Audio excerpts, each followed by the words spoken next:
And I'm recording. Okay, so this is Pamelah Landers, and today we're going to be talking about thumbs, and then we're going to be talking about the program that I am starting, the class that I'm going to be starting that begins in May. I'm so excited about. Carolyn White, okay, I remember you. I remember you. Okay, thank you for letting me know who you are. So we're going to start by talking about the thumbs. I'm just writing down the names of the people who are here. And I'm going to start with, and let me do the technical piece here.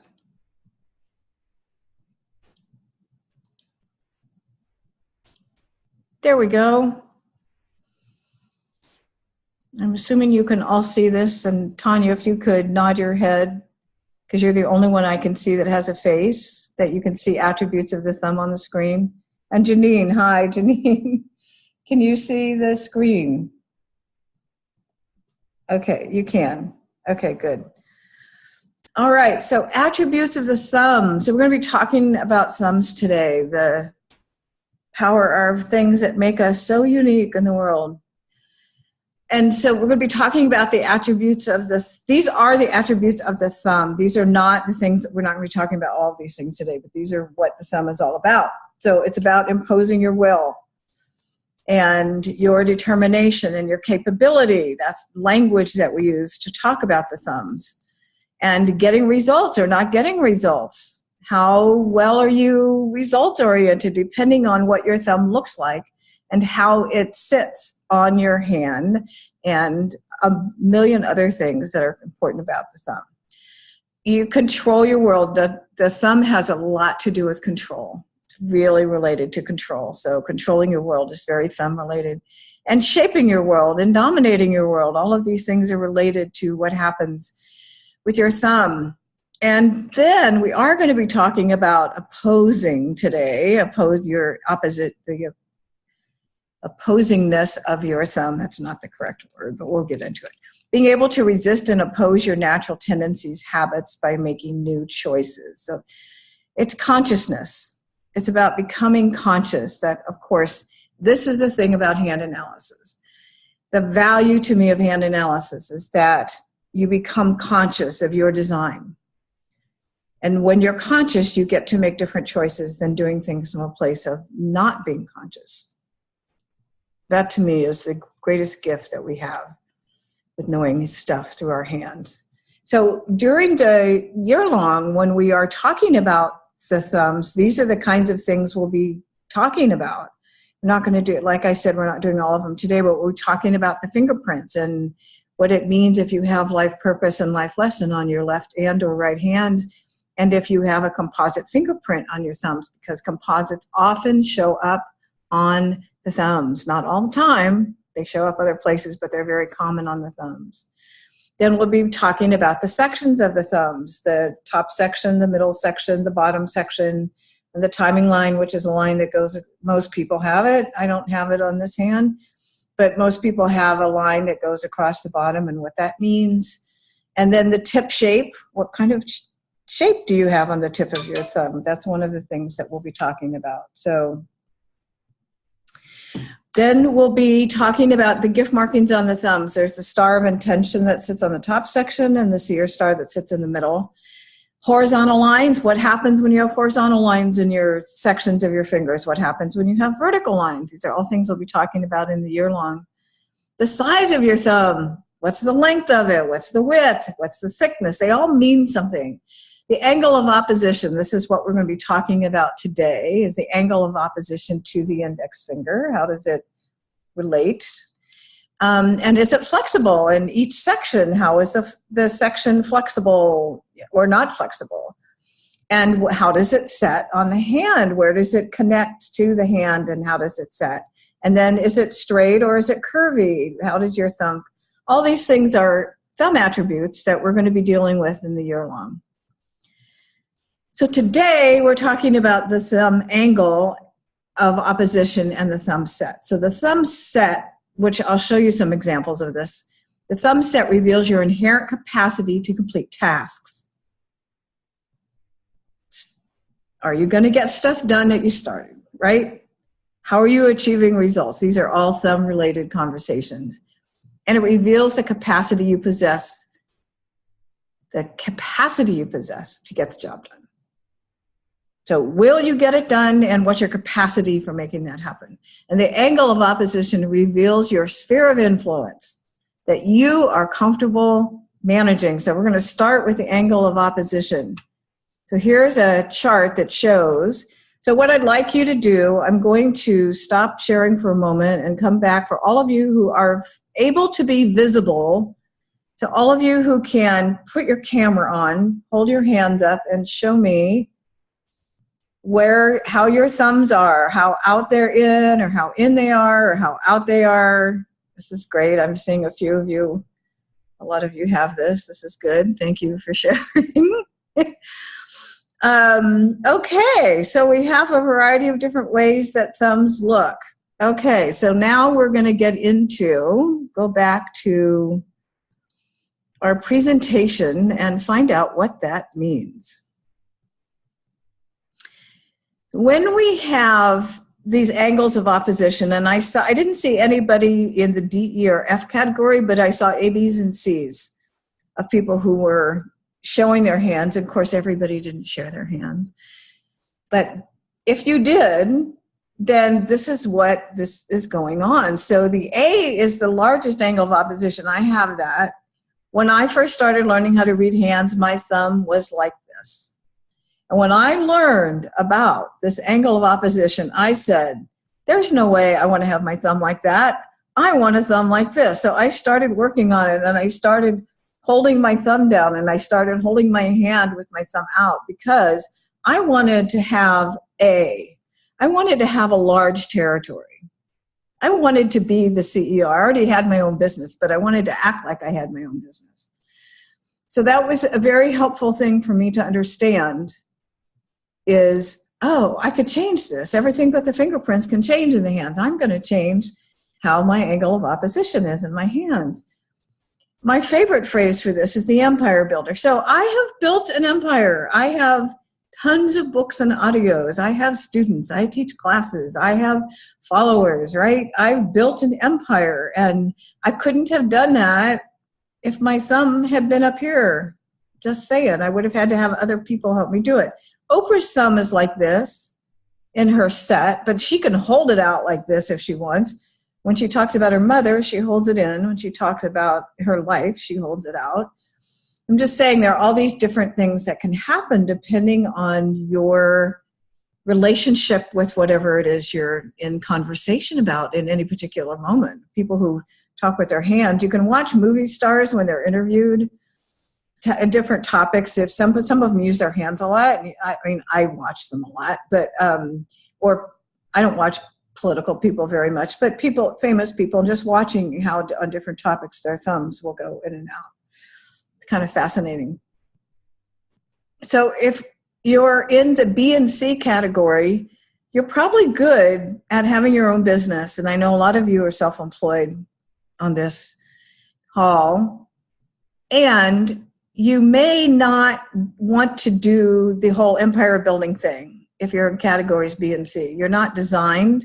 If you can't get your thumb to go all the way out, you're not designed to actually build an empire. So don't stress about not building an empire if it's not your thumb design to do that. Take the pressure off. Give yourself permission to do what you are designed to do. So that's what we have under B. Like you could run a business, but you couldn't run it as big a business or have as big, or be driven even to have the kind of empire that a person would have. With C, this would be more of a small business as an example, right? If you're a stay-at-home mom or you don't work for yourself at all, this could be getting very involved in school activities with your kids, or if you don't have any kids, getting involved in some kind of organization, but you're not the owner. You're not the one who's super responsible for it. Or it's a very small organization that doesn't have a lot of influence because you're not designed for that. D is the employee person. They really do not want to run a business. They don't want to be in charge of stuff. They're not designed. People whose thumbs go like this are not designed to be able to do a lot of stuff. They're just, I mean, they need other people to give them instructions and support and what to do. And E and F are like no responsibility at all. Like, I don't want to be taking responsibility for having things happen and manifest. They're not designed for it. And this is where my thumb was when I was, started to read hands, was up here. So even though I sort of had my own business, I was still working for a lot of other people at the time, and I hadn't fully owned my desire and capacity to have my own business. I was not successful at running my own business until I worked on my thumb and got it to go all the way out. And honest to God, it made a difference.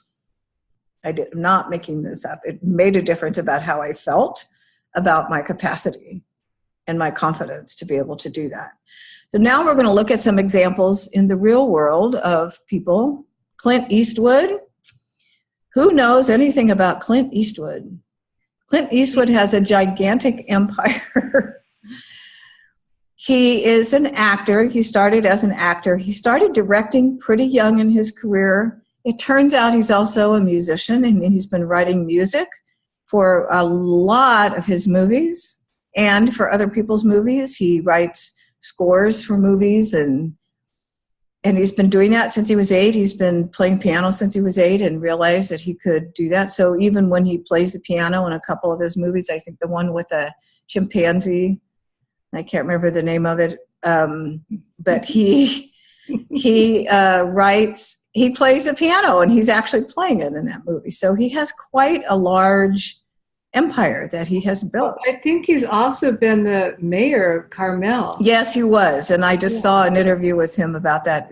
Right. He wanted things to change in the town, and so in the whole territory. I mean, it was a territory. And he wanted somebody else to be it, but he ended up being the one that everybody thought he should do it. So the changes he wanted happened while he was mayor. So he's quite an empire. He's a good example. Oprah is another really good example of an empire builder. And then we have Michelle Obama. Now look at Michelle's hand. On her right hand, her thumb goes up pretty high, and on her left hand, it's way, way, way up. So she is hiding under the covers in a way, right? She's doing a lot of stuff, but she's not in charge of her schedule. Most of the time, especially when she was in the White House, her schedule was dictated and planned and organized, and it's never that she never had any time to herself. But I think this really works for her, and I think she still lives her life a lot like that. This is taken when she was the First Lady. Even though she has desires and purposes of things that are important for her, it isn't going to be something that she's going to be out ahead of planning.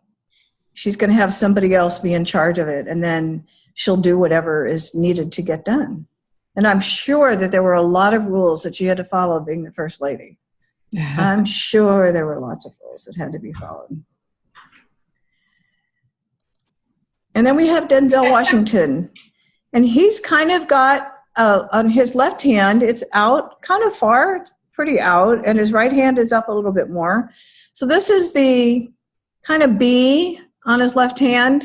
He's directed a few movies, but he's not as involved in directing as Clint Eastwood is, for instance.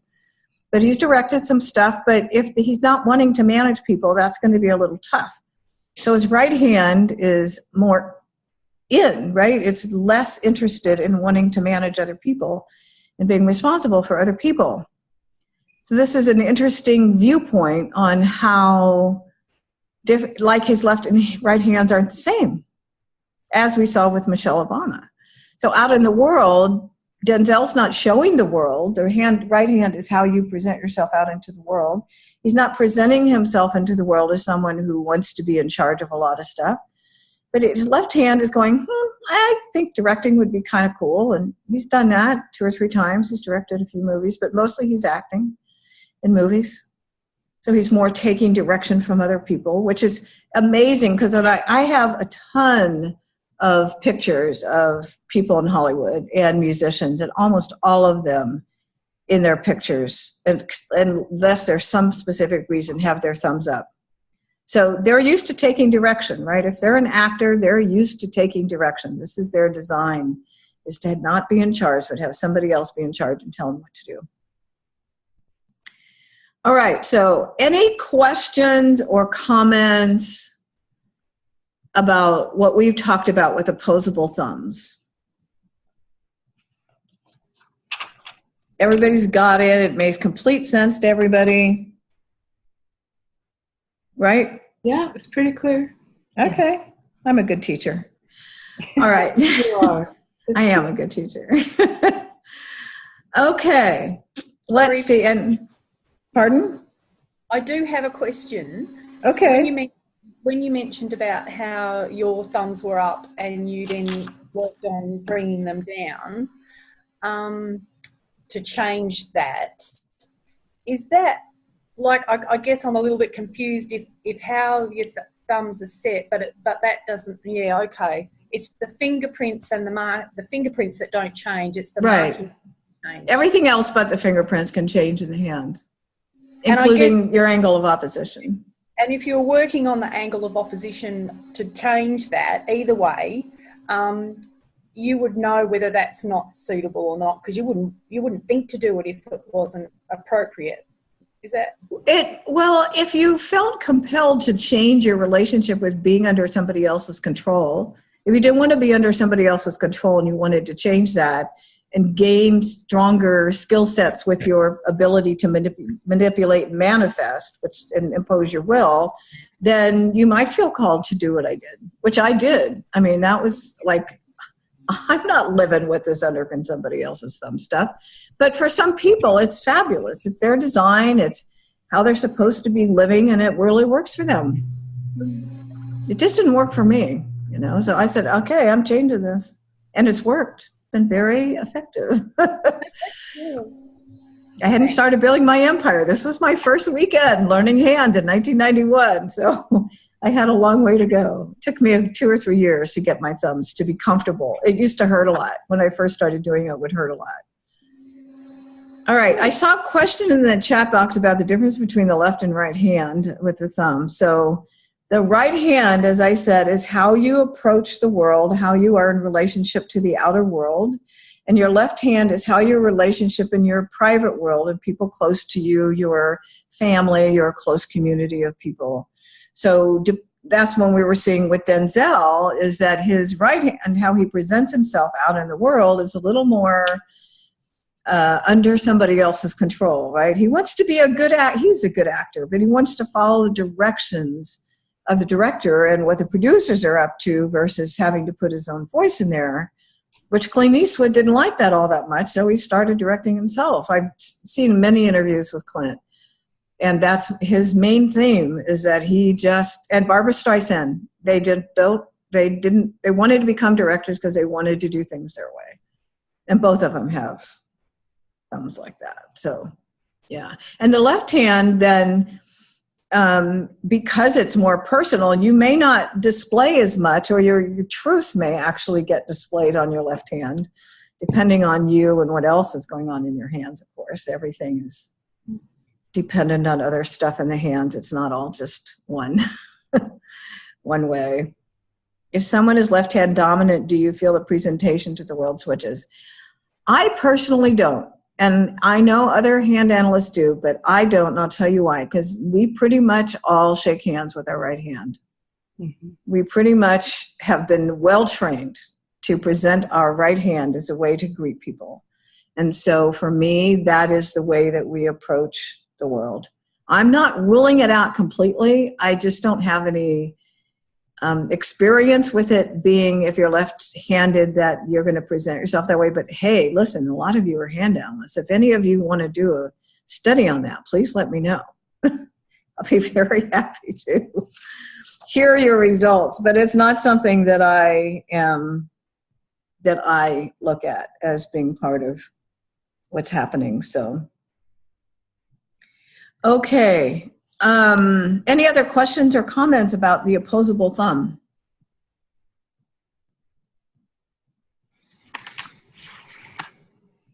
Okay, and I am going back in to make sure that everybody is muted so that as I go to the next part of the conversation, I'm going to go back to, so I'm going to talk a little bit about the year-long program that I'm teaching, then we're going to go back and talk about another aspect of thumbs. The year-long is a class with me.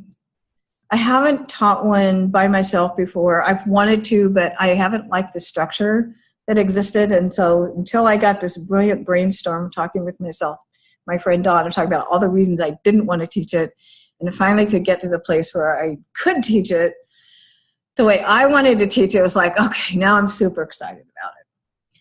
So the benefits of learning how to read hands is, number one, what you learn about yourself. There is every single marking. Do I have that? What does that mean? What's the master path? What's a student path? You know, this is what happens. And I've watched this in people wanting to jump ahead instead of looking to see, well, what does it look like on the hands? Can you just talk about what it means? So we're going to be learning about yourself. No matter what else happens, there's no way you can't learn about yourself.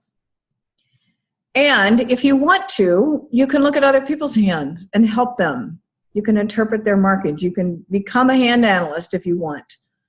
It's not a requirement, but it is a great idea. And I'm going to tell you a story. There's somebody in the class that I was teaching in 2013 who said at the end of the year, I wish I had been paying more attention during the year, so instead of just learning about me, that I could help other people.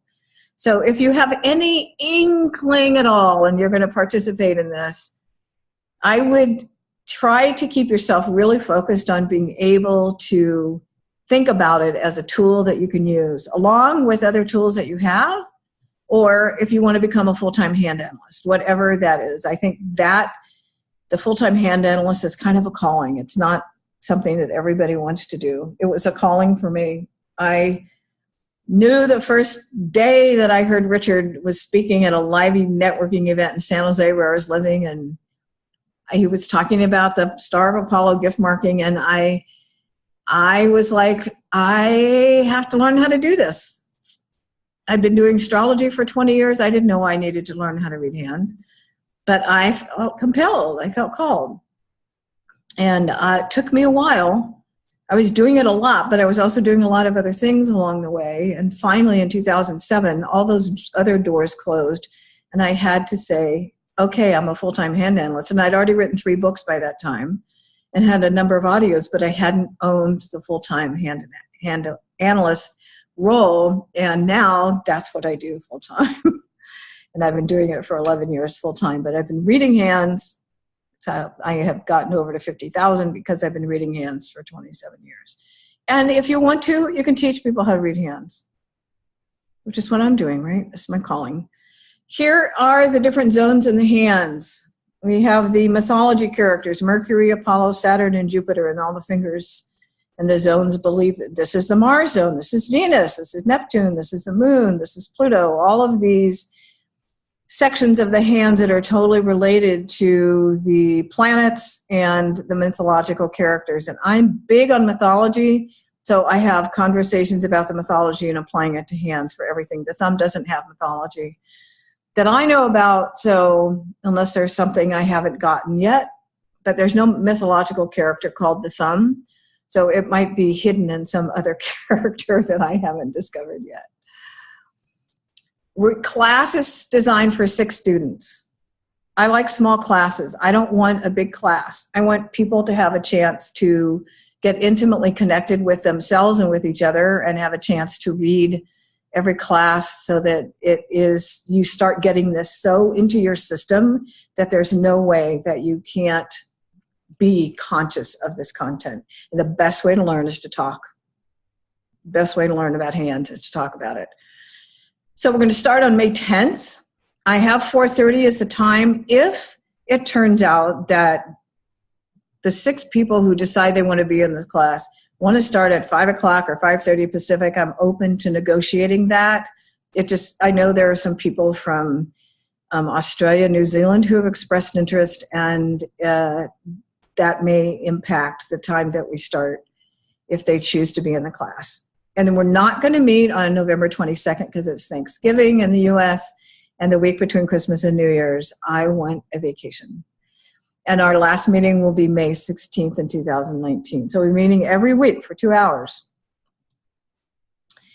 There'll be 52 classes over 12 months, which is 104 hours of class time, plus private tutoring for 30 minutes every month.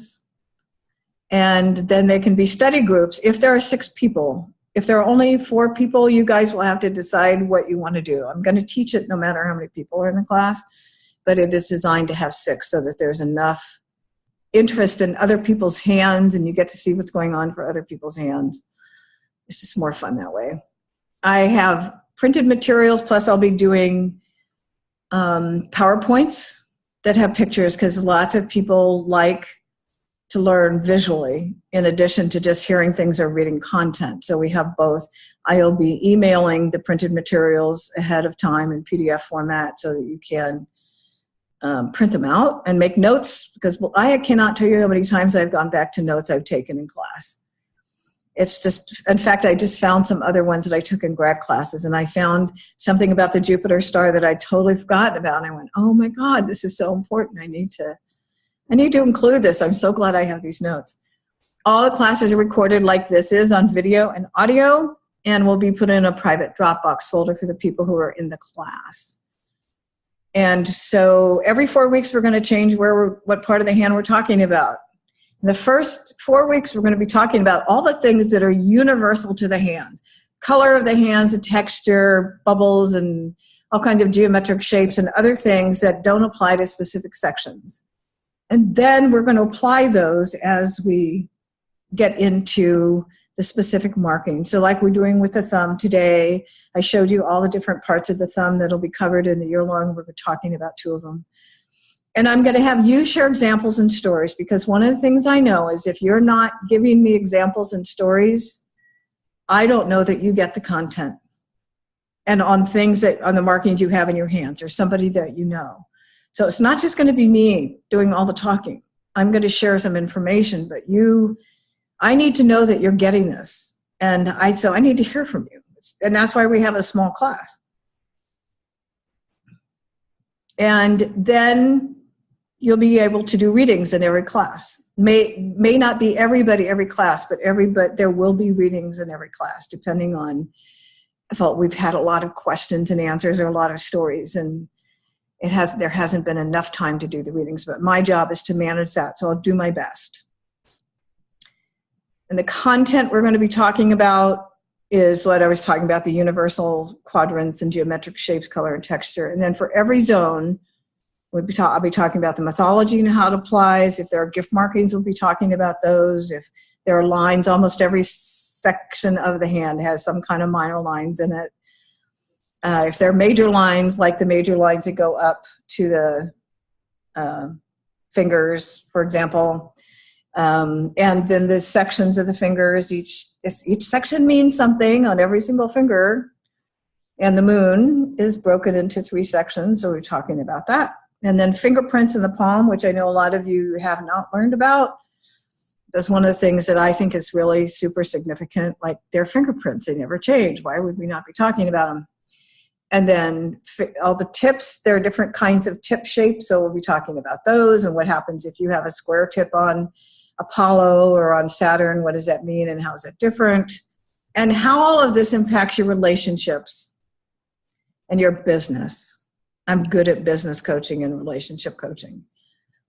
And then the head and heart lines, beginning and where they end, and the geometric shapes, applying quadrants, all of this. So there's a lot of content, and then threading, how do all these pieces work together?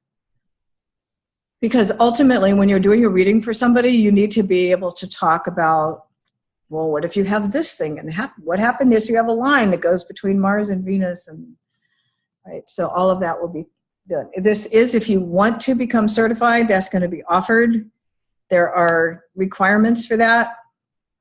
And I will share all of that with if you have questions, I can answer it today, but these are the 3 things: the written test, oral test, and reading hands outside of class and in class.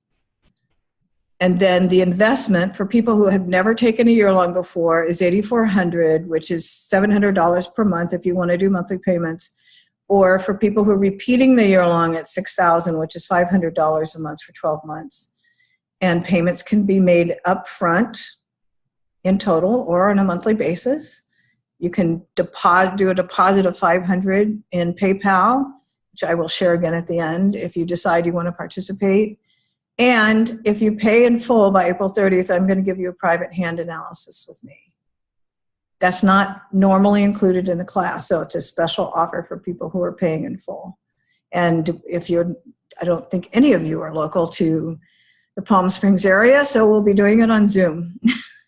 And that's what's involved in the class. So any questions or comments about the class before we get back to talking about the thumbs? No questions or comments. Let's see if there's anything in the chat box. Does that mean taking it from you? You're taking it from me. I'm not sure. No, the repeat. When you asked. Yeah, you could have taken, if you're a repeat student. You repeat from anybody. You can have taken a year long from, there are a few, 3 or 4 people teaching it. And so you can, if you took it from anybody, you're a repeat. Got it. And the reason I'm doing that is because I love that you want to be loyal to the hand analysis world. Yeah. I want to reward that loyalty because a lot of people learn how to read hands and they disappear and they never connect with it again. So that's sad, but it happens. And more people than not who go through the year long who just drop it altogether. So I'm excited about people who want to continue learning about hands and want to learn from me in my style because it's not the same as none of the teachers teach the same. Can you put back up the price slide one more time? Yes. Sorry. That's okay. I just have to find it. I'll go back to the end. All right, let's go to, why is it not? Oh, I know, because this is in the way. I'm having a technology problem. All right. Okay. Yeah, so. Okay. Oops, that didn't work. Anyway, here it is. So it's $6,000 for repeaters like you, Debbie. Okay. $500 per month. And for anybody who pays in full for their portion of it, they get a free reading with me. So now we're going to go to, I'm going to stop sharing this and go to the other slideshow on the thumbs. We're going to go back to thumbs. I'm going to go down past Denzel.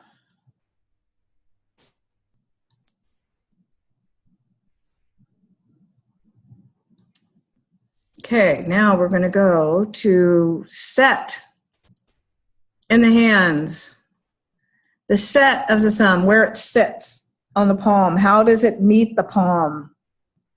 Reveals the capacity you possess for getting the job done. So we were talking, like I told you, I got my hand into a low set position. This is low set because it's really low to where the thumb meets the palm. The low set of the thumb off the palm, the greater your ability to achieve results. And if it has opposable at 90 degrees, then you're really good at completing tasks and achieving results. Lower set thumbs have a greater opposability also, right? So if it's low set, there's more flexibility of what the thumb can do. If it's up here, it's really hard to move it around. So let's look at a couple of examples of this. This is the Dalai Lama. On the left, look how high set his thumb is. Here's where mine kind of comes in down here, and his comes in way up. And it's also curved in a lot. Now, I was so surprised when I saw this because the Dalai Lama, you would think, right, is pretty independent, but I don't think so. I think he has a whole troop of people who are constantly telling him what he needs to do and where to go, and let's get this set up and let's organize this and let's do these travels, and we have all these people who want to see you and can you meet with this person? I think a lot of his life is structured by other people. His skill set is listening to his intuition and listening to whatever wisdom is coming through for him in some way, but his lifestyle of how he makes things happen, I think, is organized by a lot of other people.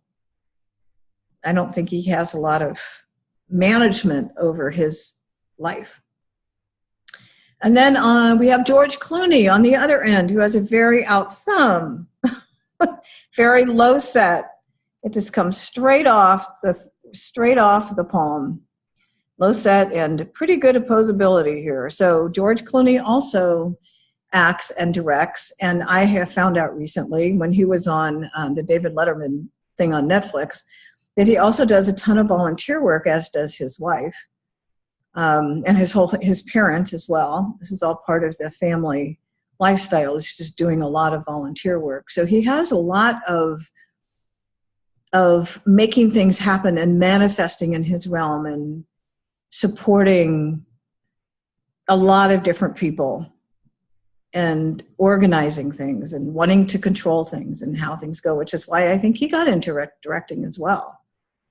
Is he likes to, the kinds of movies he directs usually have a message. They're not fluffy movies. They have a message, and he wants to communicate that in some way, and he wants to do it the way he wants to do it. So I admire that about him, but he can make it happen. He's got a really low set thumb and has a lot of freedom. He has a home in Italy and one also in Ohio where his parents are, I think, or Kentucky, wherever that is that his parents currently live. And then he has a home in California, in I think Malibu. So but he knows how to get away, right? He can go to Italy and be a lot more anonymous and have control over his world and not have the media and the paparazzi after him all the time.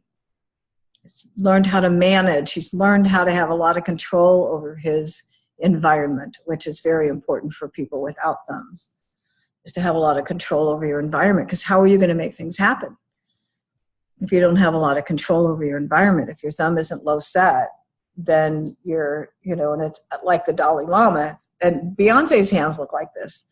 Beyonce her thumb is very much like the Dalai Lama's. And it's very high set and in. So I'm guessing she has an entourage of people making a lot of choices for her and managing her life all the time. And I never realized, I saw a lot of musicians who have that, popular musicians. And I didn't realize how much their life gets managed by other people. It makes a lot of sense to me, but I hadn't connected that till I was looking at examples of famous people. I was like, oh my God, there's so many famous people who have these really high set thumbs that are in.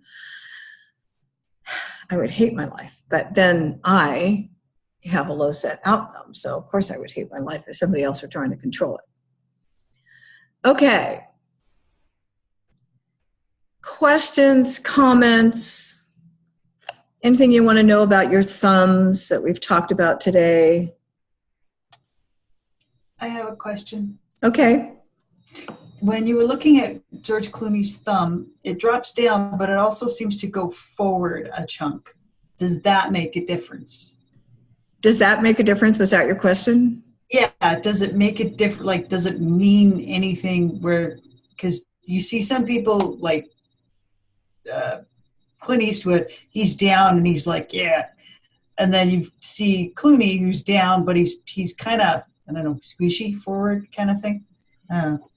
Well, I think, of course, it's always going to depend on what was going on in the moment and how he was holding his hands based on what's happening in his life, right? And what the camera grasp and the camera angle and all of that is also very impactful. But when it goes forward, to me, I'm just channeling this because I haven't heard Richard talk about this, but that doesn't mean he hasn't. I just don't remember. That there's going to me, even want more control. Right? Because you're like pushing forward. It's like, you have no permission to get in my way. That's what's coming through. My guides are saying, you have no permission to get in my way. Don't try to stop me from doing anything I want to do. I'm going to protect. There's a protection that happens. That's what it feels like, is protecting. Now, that may not be completely accurate, but that's what my guidance is saying. So I'm going with it. May I ask a question, Pamela? Yes, yes. So my thumbs, I mean, I can go low set. I can see it, but that's not how I hold them. You know, I'm more between the B and C range. Okay. And yet, both of my fate lines go all the way up, right? And so you told me that I get things done, right? So I was just curious about that relationship. Well, I'm just going to make a very general statement first. There is no one marking in the hand that's responsible for everything about how anything happens in your life. Right. You know, what is your Jupiter finger all about? What's going on with the rest of the Saturn stuff beside your fate line, right? I'm going to be asking those questions. Do you have, you know, other markings in the hands? Do you have a simian crease? Like, there are a number of different factors that go into it. So this is why learning the database of information is important, because you can't just take one marking and say that's it. Like, you just can't take your fingerprints and think that that's everything about who you are. It's for your life purpose and life lesson. It's just not enough. So I would say in relationship, I think there's a very strong relationship between having a long Saturn line and a long fate line, which hardly anybody has, and getting things accomplished. But I'd also be looking for, do you have Jupiter stars? Do you have high set Jupiters, right? Do you have long Jupiters? Do you have a long Saturn? Is it straight? Is it curved? Is it twisted? Like, there's a lot of things I'm going to be looking for in addition to that. We just can't do it all here. Right. Yeah. You're right. So the thumbs they're telling, so we learn that about that, and then it's in relationship to what else? Yeah, that's what's going to happen. As we go through each section, then we'll be tying it to things we've learned before. Right. Because there's no way we can't do that. We have to learn what that section is about. Like, we have to learn what the mythology of Jupiter is and how that applies to all the Jupiter markings. But then how do you connect that with the Apollo markings? Because they have a very strong relationship in mythology. And how do you connect that to Mercury? Because they have a strong relationship in mythology. And Saturn is Jupiter's father. So how are we going to connect that? Right? And so it is all connected. It's all connected, but it's just going to happen one step at a time, because we just can't go faster than that. Right. Yeah. Okay. Yeah, but that's a good question. How you answer that? Yeah. Yeah. And are we going to talk about the prints or today, or is this? No. We're just talking about those two parts of the thumb today. Okay. I just wanted to give you a little example of the kinds of materials that we'll be covering in the year long. And then next week, we're going to be talking about the gifted healer gift marking. My guides told me today that's going to be our topic for next week. And then the third week, I don't know. But we have 2 more of these sessions next Thursday and the following Thursday that are free webinars to talk about what we're going to be doing in the year long. So next week, we're going to have apparently an in-depth conversation about the medical stigmata, the gifted healer marking.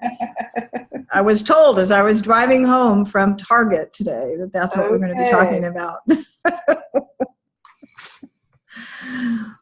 So any Debbie? Any chance you were told who's going to take this class? I haven't even asked that question, actually. Okay. I'll email you later. Okay. I haven't asked the question because I figure the people who are called to it will tell me. It's interesting. I'm glad you're asking that, because I think the reason the question never even occurred to me, because there's a part of it that isn't any of my business to know ahead of time. Mm. Yeah. Not to know ahead of time. So, Tanya. Excuse me, Pamela. It's okay. When you hold the hands, like, I can hold it relaxed, or I can go like that. Like, what's the best way to do this when you're observing? Do you relax them, or do you Well, I think it depends on what message you want to send. Like, when people take handprints, like if they know this, they'd be smart to not put their thumbs like this, because the person reading the handprints is going to interpret it that way. Yeah. So if you're taking handprints, I will not do handprints unless I can get my thumbs out. Like, I don't want anybody to have any conversation with me that doesn't have to do with having out thumbs, right? Because that's really important about how I manage my world. But if you're, and like, here's the thing, Tanya, you're like I was telling you with Oprah, she'd be talking about stuff in her hand sitting out like this, and then she talks about her mother and her thumb goes in. Right? So, and she's not consciously doing it. She doesn't know how to read hands. She doesn't know that that's happening. But I think that happens with people, is that, depending on their conversation, the thumb relationship may change. Yeah. So, Thanks. yeah, you're welcome. And just, you can observe yourself and just see if you're in some conversation, you're kind of flashing your hands around and your thumbs are kind of going like this, oh, I must be feeling a little bit under somebody else's control right now, or this topic makes me feel like I'm under somebody else's control. I don't have my own thoughts about this. I'm not managing it the way I want to manage it, right? Like that's what could be happening. But just observe yourself. Just observe what you do with your thumbs. Do you want to sit on your thumbs in a certain conversation? I used to do this all the time when I was in the corporate world. And then I was working for a while. After I learned how to read hands, I was working in other people's businesses for a while and stuff while I was, building my hands practice. And I'd notice I'd be in a meeting and I want to sit on my thumbs. Mm-hmm. And it's like, there's something I want to say and have control over, but I have no authority here. And I'd be sitting on my thumbs and I'd realize I was sitting on my thumbs. It just made me laugh. Just going, okay, what is it? There's some way I can say something or do something, or am I completely out of control here? So that was an interesting observation about my life. Michael, and you're muted. There we go. If you have more than 6 sign up, will you be doing a second class on a different day or different time? Or a third class or whatever? Yeah, I will. I'm not going to start a second class until July because of my June schedule. But yeah, I will. I mean, I'm not going to say, if you want to learn how to hands, you have to only be one of 6 people ever, whoever does this with me. That just is stupid. But yes, I am going to start probably a morning class, but, because I don't have a lot of other evening times available, but probably that's what'll happen. But like I said, I'm not doing anything until July for the second one, because I'm traveling a lot in June, and I'm going to Hawaii in June, and I do not want to get up at 5:30 in the morning to teach a class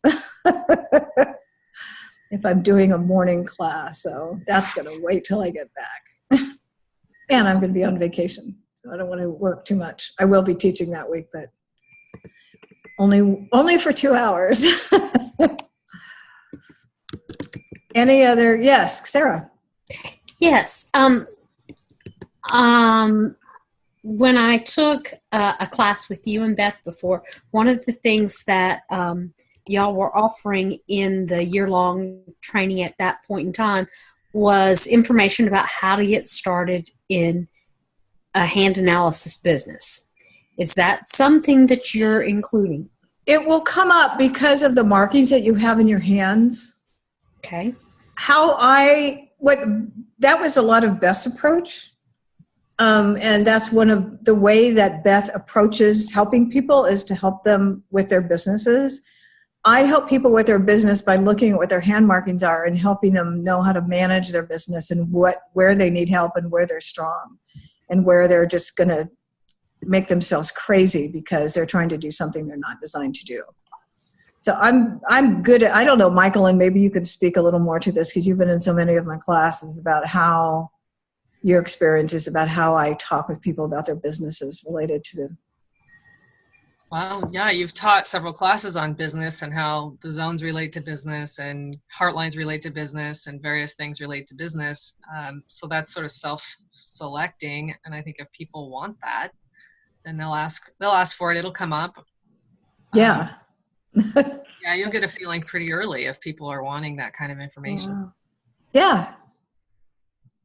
I mean, I certainly can talk about it. I have lots of experience at it. And your hands will tell you a lot about how you do that. All right. Thank you. You're welcome. About how you do any business, really. Any other questions, comments?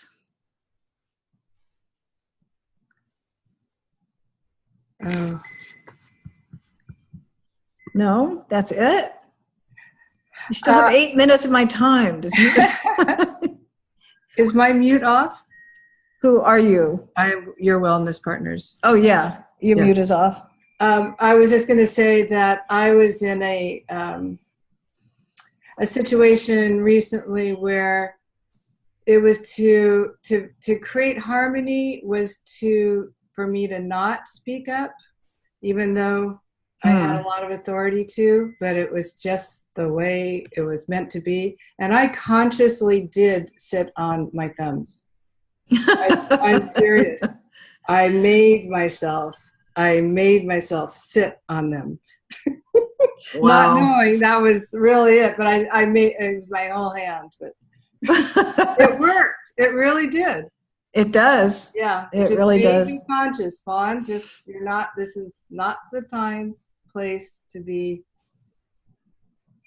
really all that you are. Right. Yeah, sometimes we have to contain that a little. I see a hand with Lynn. Did you have a question? Lynn? I see your hand up. Let's see. Carolyn, what if the thumb angle is greater than... I can help you find restaurants if you turn on location services. God, I turned this Go to off. location. Why is it doing that? I turned it to vibrate. It shouldn't be doing that. Carolyn asked a question. What if the thumb angle is greater than 90 degrees beyond the A at 100 degrees angle? Well, it's just going to be more. Carolyn, it's just going to be like what? Janine, hold up your hand. You were able to make your hands go there. Yeah, it's just going to be more. You just have more opposability. You can get more under your thumb, more empire building. Oh, Janine has empire building hands. Yeah, so that's what that means. And Lynn, you're not muted, but I can't, if you're saying something, I'm not hearing it. Ellen's asking, how do you speak about children who suck their thumbs? I used to suck my thumb for a long time until my mother stole my blanket. It was so upsetting. It was like one of those traumatic experiences. She took my blanket that had a satin edge on it and put it in the top of a closet that I could not reach, and I was devastated because she wanted me to stop sucking my thumb. I don't know what to say. Anybody have any input about people who suck their thumbs? I could channel it. Okay, let me see what my guides have to say about it. Safety and security is the first thing that's coming up. Control. Like some of the kids who suck their thumbs feel like they don't have control. That's what my guides are saying. And they want to have control. It's kind of like sitting on your thumbs in a way by plugging up your mouth with your thumbs so that you don't say inappropriate things. Like maybe you're like super intuitive, you're born super intuitively, and you've learned early on that your crying doesn't get you what you want, or people don't understand even before you're talking, they don't understand what you're saying. So maybe you start sucking your thumb because you feel like you don't get to have your voice. It feels like it's related to not having your voice. Feels like it's related to not feeling like you have your voice. Dixie, did you have a question? You're unmuted, Dixie. Is there something you wanted to say? That's what I wasn't sure if I was muted or unmuted. You're not muted, yeah. Oh, okay. Then let me do it this way. Actually, I don't want to say anything. I'm just listening. So. Okay, you're muted. Okay. All right. Yes, a blanket is the same. Can Go I ahead. explain something? I'm Yeah. using an old phone rather than a cell phone. So that's why I got confused about this. Okay. Next I time I see. will use a cell phone. Okay, that sounds good, Dixie. Or you can get on your computer so we can see you. Is a blankie the same as a pacifier? My mother made me put my blankie in the incinerator. Same thing as having mine stolen. Same impact, right? Okay, Susan lost her audio and had to go. Yes, there will be a replay. Great call. Thank you, Susan. Yeah, I think a pacifier is very much like your thumb or like a blanket or a teddy bear or a doll. I also had a doll that I held on to after my blanket was taken away. Clearly, I was needing some kind of security growing up. Clearly. My life was pretty scary. Okay. Any other comments, questions, insights, awarenesses? Yeah, if you have, go ahead, Michael. I just want to thank you for putting it together this way. Having been through a lot of classes, I had asked my previous teachers if they would teach this way, and so the fact that you're teaching by zone, I think is really significant. I think it will make the learning much faster for people and much easier to grasp, much simpler, and quicker to get people to a place of feeling competent. So thank you for that. Yeah, you're welcome. I agree with you.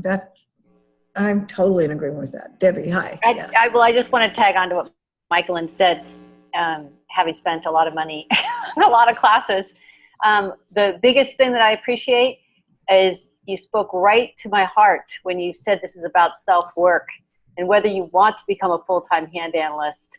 It could be a calling or whatever, because I felt so much pressure and that I think to be, quote, doing this full-time or be a hand analyst, that something got stopped along the way. You know what I mean? So I really appreciate that it will come of its own accord if it's meant to come, you know? Right. But thank you for that. You're welcome. It's freeing, isn't it? Should have done it sooner.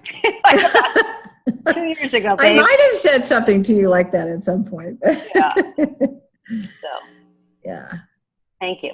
Yeah. And Anna was saying she agreed with this. It does make it a whole lot easier to learn. Because, I mean, really, if you're understanding the mythology, for instance, of Apollo, all of the markings related to Apollo, no matter what they look like, you can go back and apply the same principles of Apollo and have an in-depth conversation. And I was telling this to somebody yesterday, the other thing about having a concentrated focus on one zone of the hand. Yes. Oh, that's a good question. I'll get to that in a minute, Rachel. Is that you have more language. This is one of the things I've been teaching classes for since 2015 online on my own. And I will be talking about some topic and I'll ask people in the class some of the time, what language do you use to talk about fill in the blank, whatever the marking is? And most of them don't have very much language, even though they've either gone through a year long or they've been through 3 years of training. I had a class on Tuesday with 2 people who have been in the same training Debbie and Michael and went through for 3 years. And they had one thing that they said about a pretty significant marking. And I'm just appalled. And that's been one of my desires, which is why I write all my books and share all the audios that I do, is I like going deep on one focus so that you can have a bunch of different language on how to talk with people, because you can tell somebody they're an artist and they have Apollo purpose and they have an artist, or they have an Apollo star and they're an artist, and they go, no, I'm not an artist. How many of you have heard that? Right? So what other language are you going to talk with them? How else can you be in that conversation with them? And so by going deep into one zone and having lots of different language, it makes you a better reader if you're going to read hands, because you'll have more choices about how to connect with them if they don't relate to the only language you know. It's one of my pet peeves about the way hands are taught, is people don't have that depth of understanding, and it just makes me so frustrated. Anyway, that's my rant. Okay, Rachel was asking, how many of you are reading hands full time? I'm it. I think I'm the only person on this call who's reading hands full time. I do it part-time, but I only do it as part of my offering. Right. And Ellen does it some of the time, and Michaelin does it, and Debbie does it some of the time. Yep. Sarah, do you do it at all? Suzanne's, you're muted, but I know that you know how to read hands. And Chrissy knows how to read hands. I just don't know how much. Melissa, I just don't know. I know if this is Melissa Kirk, then she does this with a bunch of other things that she does. So there are not a lot of people who are, you do. Okay, Suzanne, good. Thank you for saying that. Yeah, not a lot of people doing it full time, which is why learning about it and learning about yourself is like the primary reason most people learn how to read hands, is to learn about themselves and do a little bit. So Lynn, you have your hand up again. Is there something you'd like to say or ask? Or you don't know you're raising your hand? You're not muted. You can talk, but I can't hear you. Or you can put something in the chat box. All right, Rachel's asking why not. It's a big investment both in time and money. Why aren't you doing it full time? Yes, Debbie, why aren't you doing it full time? $1 million question. That's a tough one, and I look forward to answering that. Should I take Pamela's year long? Yeah, it has to do with my right Jupiter lesson. Oh, okay. It's probably more than that, but yeah. Yeah. I don't think that's really why, but that's a good start. Yeah. Michaelin, why aren't you doing it full time?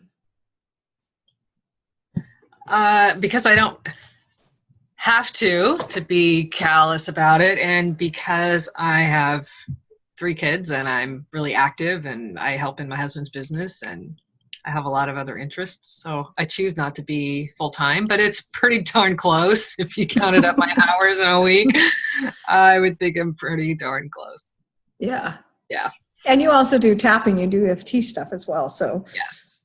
And which is the other thing I've discovered. A lot of people add this to other skill sets that they have, and they use it as part of the skill set they're using to help people with healing in some way. And that's the most common thing that I see happen with people, and that they're using hands as a way to get entry into what's going on for somebody, because there's so much information in the hands, and then using other skill sets that they have to help people. I mean, I use my intuition. I don't only just read hands. I use my intuition all the time. As you can see, I did it here on this call. But I don't market myself as an intuitive, right? I market myself in the hand analysis world because I really am full-time in hands because I'm writing about it and teaching it and creating audios on it. That's a full-time job. It isn't everybody's calling. My calling is to document the system. I have a long ways to go. I've done a lot, but I still have a lot more to do. So I can't die for like at least another 20 years because I have all these books and audios that need to be created.